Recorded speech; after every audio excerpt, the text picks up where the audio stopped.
Hello friends, तो कैसे हैं आप लोग। आशा करता हूँ अच्छे होंगे। तो आज हम लोग कंटिन्यू करने वाले हैं मॉक टेस्ट 7। मॉक टेस्ट 1 से 6 तक पिछले वीडियो हम लोग कंप्लीट कर चुके थे, जिसका प्लेलिस्ट भी बना दिया गया है। तो जो नहीं देखे हैं वो जा करके देख सकते हैं। उसका लिंक जो है इस वीडियो के डिस्क्रिप्शन में दे दिया गया है, ठीक है। और यह स्पेशल सीरीज स्टार्ट किया गया था। बिहार एसएससी का एग्जाम होने वाला है, एसएससी जीडी का एग्जाम हो रहा है और बिहार दरोगा मेंस का आज एग्जाम है, ठीक है। तो जितने भी बिहार दरोगा मेंस के जो कैंडिडेट हैं उन सभी को बेस्ट ऑफ लक, ठीक है।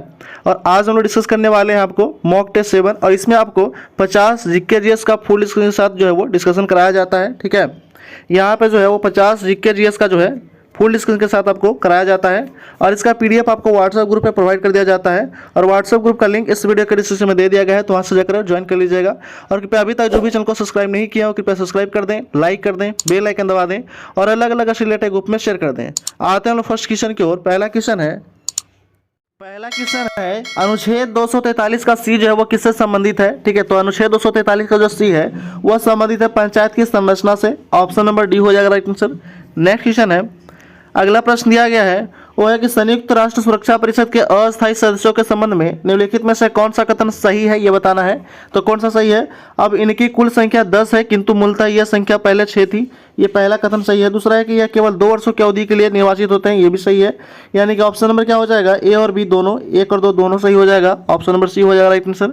नेक्स्ट क्वेश्चन है, अगला प्रश्न है कि निम्नलिखित में से कौन से भारत के उपराष्ट्रपति के निर्वाचन में भाग लेता है। तो भारत के उपराष्ट्रपति के निर्वाचन में भाग लेता है कौन, तो है आपका राज्यसभा के सदस्य और लोकसभा के सदस्य। ऑप्शन नंबर हो जाएगा ए हो जाएगा राइट आंसर, 1 और 2 दोनों। नेक्स्ट क्वेश्चन है, संविधान सभा द्वारा राष्ट्रीय ध्वज को कब स्वीकार किया गया था। तो संविधान सभा द्वारा 22 जुलाई 1947 को, ठीक है, राष्ट्रीय ध्वज को स्वीकार किया गया था। 26 नवंबर, ठीक है, 26 नवंबर को मनाया जाता है संविधान दिवस, और 26 नवंबर 1949 को जो है संविधान जो बन करके हमारा क्या हो गया था, तो तैयार हो गया था, ठीक है। 26 नवंबर 1949 को हमारा जो है संविधान बन करके तैयार हो गया था, और लागू कब हुआ था, तो 26 जनवरी 1950 को जो है वो लागू हो गया था, ठीक है। नेक्स्ट क्वेश्चन है, अगला प्रश्न दिया गया है कि किस चार्टर नियम के तहत भारत के दास प्रथा को अवैध घोषित कर दिया गया था। तो भारत के दास प्रथा को अवैध घोषित कर दिया गया था 1833 का चार्टर अधिनियम के तहत, ठीक है, अवैध घोषित कर दिया गया था। और पूर्णतः जो है वो खत्म कर दिया गया था कब, 1843 में, ठीक है। ये भी ध्यान रखिएगा, लॉर्ड एलनबरो के शासनकाल में, ठीक है। 1813 में क्या हुआ था, तो 1813 में जो है 1 लाख रुपया दिया गया था शिक्षा के लिए, ठीक है, शिक्षा के लिए 1 लाख रुपया दिया गया था। और 1853 में किया गया था कि जितने भी जो प्रतियोगी परीक्षा जो होगा उसको कोई भी जाति धर्म और के आधार पर जो है वो भेदभाव नहीं किया जाएगा। नेक्स्ट क्वेश्चन है, अगला प्रश्न है कि सार्वजनिक धन का संरक्षक कौन होता है। तो सार्वजनिक धन का संरक्षक होता है सीएजी। सीएजी का फुल फॉर्म क्या होता है, सीएजी का फुल फॉर्म होता है कंट्रोल ऑडिटर जनरल होता है, और इसका जो चर्चा है अनुच्छेद 148 में है। लोक लेखा समिति जो है ये सीएजी जो है लोक लेखा समिति के अंतर्गत काम करता है। तो इसका जो है अनुच्छेद 151 में इसका चर्चा मिलता है। संसद 79 में है, ठीक है, और राष्ट्रपति 52 में। नेक्स्ट क्वेश्चन है, अगला प्रश्न है कि राज्य लोक सेवा आयोग के सदस्यों को निम्नलिखित में से किसके द्वारा निष्कासित किया जाता है। तो निष्कासित किया जाता है राष्ट्रपति के द्वारा, ठीक है, किसके द्वारा, राष्ट्रपति के द्वारा, ठीक है। नेक्स्ट क्वेश्चन है, निम्नलिखित में से कौन सा राज्य सूची का विषय नहीं है। तो राज्य सूची का विषय नहीं है समाचार पत्र, ठीक है। यह है किसका, तो यह जो है आपका समवर्ती सूची में आता है, ठीक है, समवर्ती सूची में आता है, ठीक है। कृषि, वन, ये सब कृषि जो है वो राज्य सूची का है, ठीक है। वन जो है वो समवर्ती सूची, सिंचाई जो है ये भी जो है वो राज्य सूची का विषय है। नेक्स्ट क्वेश्चन है, इसमें जितने जो है कृषि, वन और सिंचाई ये सभी जो है राज्य सूची का विषय हो जाएगा, और ये समाचार पत्र जो है वो समवर्ती सूची का विषय होगा, ये ध्यान रखिएगा, ठीक है। नेक्स्ट क्वेश्चन है, क्वेश्चन दिया गया कि आधुनिक कंप्यूटर की खोज कब हुआ था। तो आधुनिक कंप्यूटर का खोज हुआ था 1946 में, ठीक है। ऑप्शन नंबर ए हो जाएगा राइट आंसर। 1960 में क्या हुआ था, तो 1960 में भारत और पाकिस्तान के बीच सिंधु जल समझौता हुआ था 1960 में। 1952 में जो है क्या हुआ था, तो 1952 में राज्यसभा का गठन हुआ था। 3 अप्रैल 1952 को राज्यसभा का गठन होता है, और 21 जनवरी 1972 को, ठीक है, 21 जनवरी 1972 को मणिपुर, मेघालय और त्रिपुरा राज्य का गठन होता है, ये भी ध्यान रखिएगा। नेक्स्ट क्वेश्चन है, अगला प्रश्न दिया गया है वो है कि चरित्रहीन पुस्तक के लेखक निम्नलिखित में से कौन है। तो चरित्रहीन पुस्तक के लेखक है वो है आपका Sharatchandra Chattopadhyay. Option number C हो जाएगा राइट आंसर। ये यशपाल के द्वारा लिखा गया पुस्तक है सुख सागर। रामधारी सिंह दिनकर के द्वारा लिखा गया पुस्तक है वो है उर्वशी है, कुरुक्षेत्र है। देवकीनंदन खत्री के द्वारा लिखा गया पुस्तक है चंद्रकांता। नेक्स्ट क्वेश्चन है, अगला प्रश्न है कि निम्नलिखित में से कौन जननायक के उपनाम से प्रसिद्ध है? तो जननायक के उपनाम से प्रसिद्ध है कर्पूरी ठाकुर को, जिनको हाल ही में अभी भारत रत्न देने का घोषणा किया गया है। ठीक है, नेक्स्ट क्वेश्चन है, अगला प्रश्न दिया गया कि बिरजू महाराज का संबंध किस शास्त्रीय नृत्य से है? तो बिरजू महाराज का संबंध है कथक से। कथक जो है हमारा उत्तर भारत का एक लोक नृत्य है, ओडिसी उड़ीसा का है, कथकली केरल का है, और कुचिपुड़ी कहाँ का है? तो आंध्र प्रदेश का है। नेक्स्ट क्वेश्चन है, अगला प्रश्न दिया गया है वो है कि अंतर्राष्ट्रीय परमाणु ऊर्जा अभिकरण का मुख्यालय कहाँ है? तो अंतर्राष्ट्रीय परमाणु ऊर्जा अभिकरण का मुख्यालय है वियना में। नैरोबी में जो है UN, ठीक है, UNON का मुख्यालय है। नैरोबी केन्या की राजधानी है। ठीक है, जेनेवा में किसका मुख्यालय है? तो WTO का है, WHO का है। ठीक है, लंदन में जो मुख्यालय है वो है आपका अंतर्राष्ट्रीय समुद्री संगठन का मुख्यालय कहाँ है? तो लंदन में। नेक्स्ट क्वेश्चन है, अगला प्रश्न है कि हिंदुस्तान एरोनॉटिक्स लिमिटेड की स्थापना किस वर्ष किया गया था? जिसको हम लोग शॉर्ट में कहते हैं HAL, हिंदुस्तान एरोनॉटिक लिमिटेड की स्थापना हुआ था 1940 में हुआ था। ऑप्शन नंबर ए हो जाएगा राइट आंसर। ठीक है, 1964 में जवाहरलाल नेहरू के जो है वो हार्ट अटैक के कारण क्या हो गया था? मृत्यु हो गया था। नेक्स्ट क्वेश्चन है, अगला प्रश्न है कि निम्नलिखित में से किस शासक को शालिदित्य, ठीक है, शिलादित्य कहा जाता है? तो शिलादित्य कहा जाता है हर्षवर्धन का।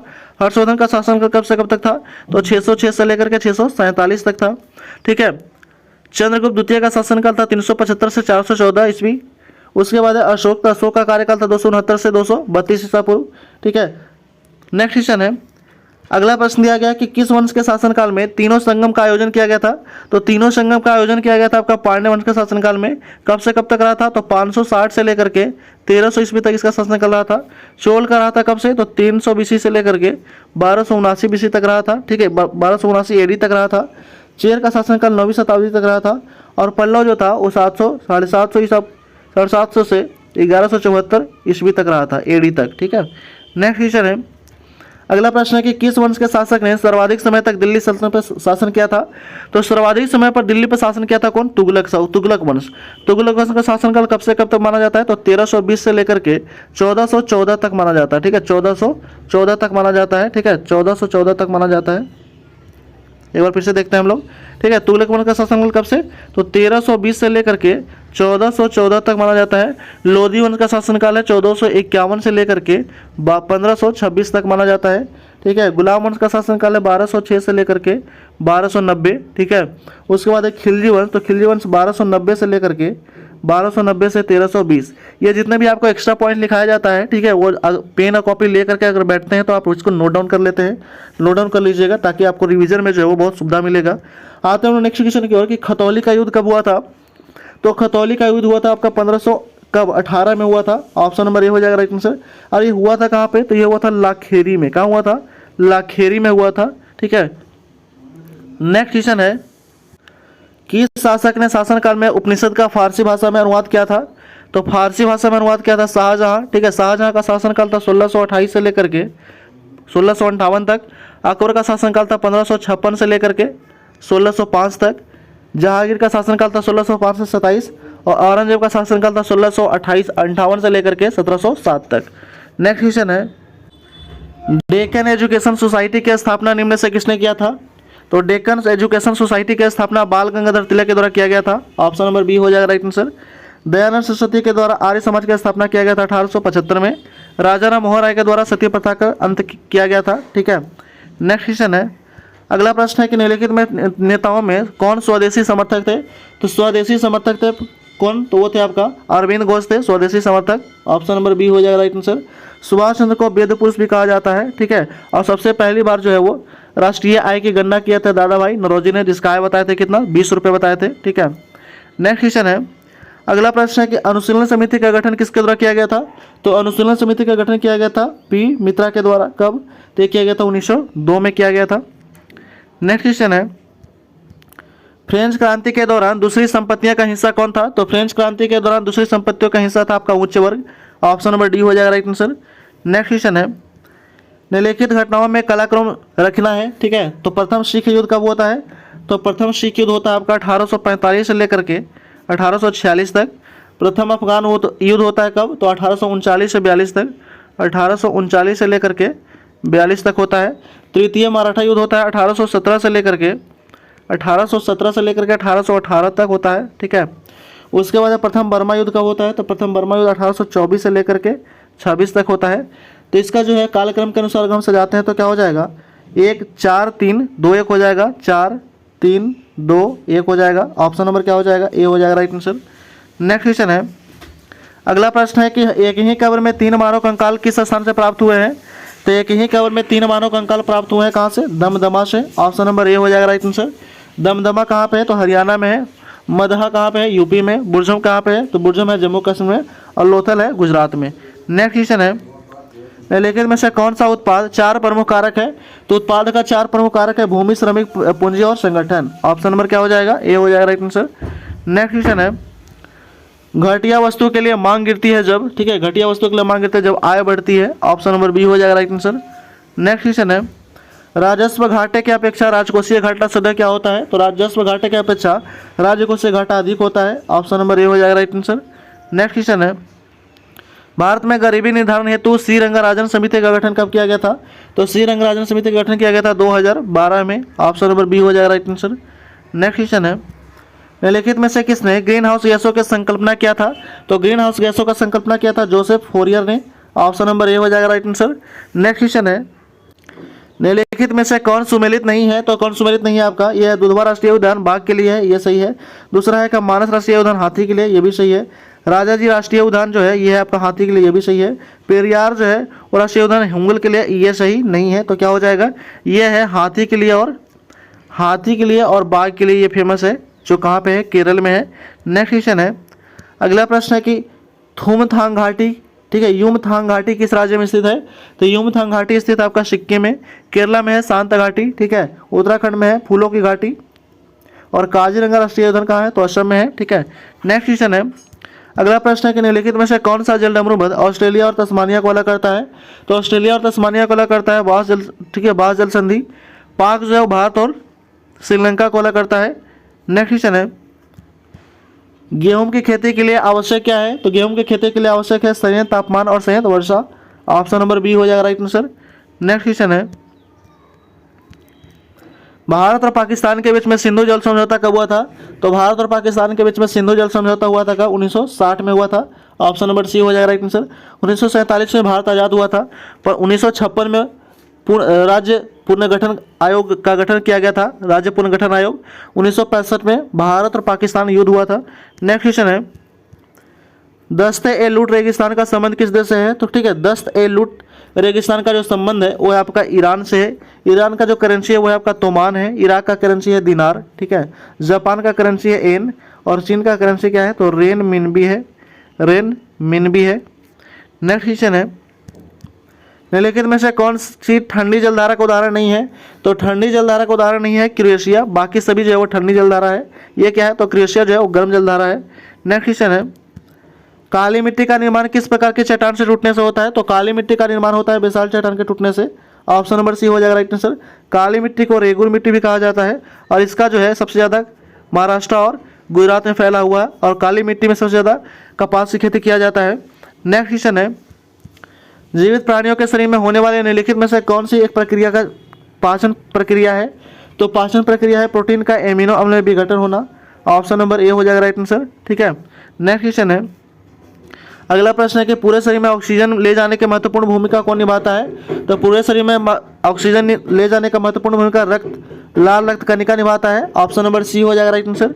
नेक्स्ट क्वेश्चन है, दुधारू पशुओं में निम्नलिखित बीमारियों में से कौन सी संक्रमणीय बीमारी है। तो है आपका 1 2 3 4 सभी है, ठीक है। फुट माउथ है, एंथ्रेक्स है, ब्लैक वाटर है और काउपॉक्स है। ऑप्शन नंबर डी हो जाएगा राइट आंसर। नेक्स्ट क्वेश्चन है, ट्राइग्लिसराइड क्या है। तो ट्राइग्लिसराइड जो है एक वसा है। ऑप्शन नंबर बी हो जाएगा राइट आंसर। नेक्स्ट क्वेश्चन है, अगला प्रश्न है कि अस्पतालों में निकालने वाला जैविक कचरे निपटान का सबसे अच्छा तरीका कौन सा है। तो अस्पतालों में निकलने वाले जैविक कचरे के निपटान के लिए सबसे अच्छा तरीका जो है वो है आपका भस्मीकरण है। ऑप्शन नंबर सी हो जाएगा राइट आंसर। नेक्स्ट क्वेश्चन है, इंसुलिन हार्मोन है, ठीक है। इंसुलिन क्या है, हार्मोन है, पेप्टाइड। ऑप्शन नंबर ए हो जाएगा राइट आंसर। नेक्स्ट क्वेश्चन है, लंबे समय तक कठोर शरीर का कार्य के पश्चात मांसपेशियों में थकान का अनुभव होने का कारण क्या है। तो मांसपेशियों में थकान का अनुभव होने का कारण है लैक्टिक अम्ल का संचय, यानी लैक्टिक अम्ल का जमा होने के कारण मांसपेशियों में थकान महसूस होता है। नेक्स्ट क्वेश्चन है, अगला प्रश्न है कि जीवित प्राणियों में क्रमिक विकास की दृष्टि से निम्नलिखित में से कौन सा एक क्रमिक विकास का सही अनुक्रम है। तो सही अनुक्रम है सार, कच्छप और ठीक है, उदबिलाव, ऑप्शन नंबर बी हो जाएगा राइट आंसर। नेक्स्ट क्वेश्चन है, अगला प्रश्न है कि निम्न से कौन सा घनात्मक आवेश रहित होते हैं। तो घनात्मक आवेश रहित होते हैं बीटा किरणें, ठीक है। अल्फा जो होता है वो ऋणात्मक होता है और गामा जो होता है वो न्यूट्रल होता है। नेक्स्ट क्वेश्चन है, लिटमस विलेन जब ना तो अम्लीय हो ना क्षारीय हो तब वह किस रंग का दिखता है। तो वह दिखता है बैगनी रंग का, ठीक है। जब ना अम्लीय और ना क्षारीय हो तो वह बैगनी दिखता है, ठीक है। नेक्स्ट क्वेश्चन है, अगला प्रश्न है कि निम्न से कौन अदिश राशि का उदाहरण है। तो अदिश राशि का उदाहरण है ऊर्जा, बाकी सभी क्या है तो सदिश राशि है, ठीक है। संवेग, वेग, बल, ठीक है, बल, विस्थापन, त्वरण, वेग, संवेग, ये सभी जो है सदिश राशि है। सदिश राशि जो है वो जिसमें दिशा और परिणाम दोनों होता है उसको हम सदिश राशि कहते हैं। नेक्स्ट क्वेश्चन है, अगला प्रश्न है और इस वीडियो का लास्ट क्वेश्चन है 15 नंबर क्वेश्चन कि किसी वस्तु का जड़त्व मापने के लिए कौन सी इकाई का प्रयोग किया जाता है। तो जड़त्व मापने के लिए द्रव्यमान का प्रयोग किया जाता है, ऑप्शन नंबर ए हो जाएगा राइट आंसर। तो इस तरह जो हम लोग 50 जीके जी इस क्वेश्चन जो हम समझ कर चुके हैं, तो कृपया जो भी चैनल पर नए हो सब्सक्राइब कर दें, लाइक कर दें, बेल आइकन दबा दें और अलग अलग रिलेटेड ग्रुप में शेयर कर दें। Thanks for watching.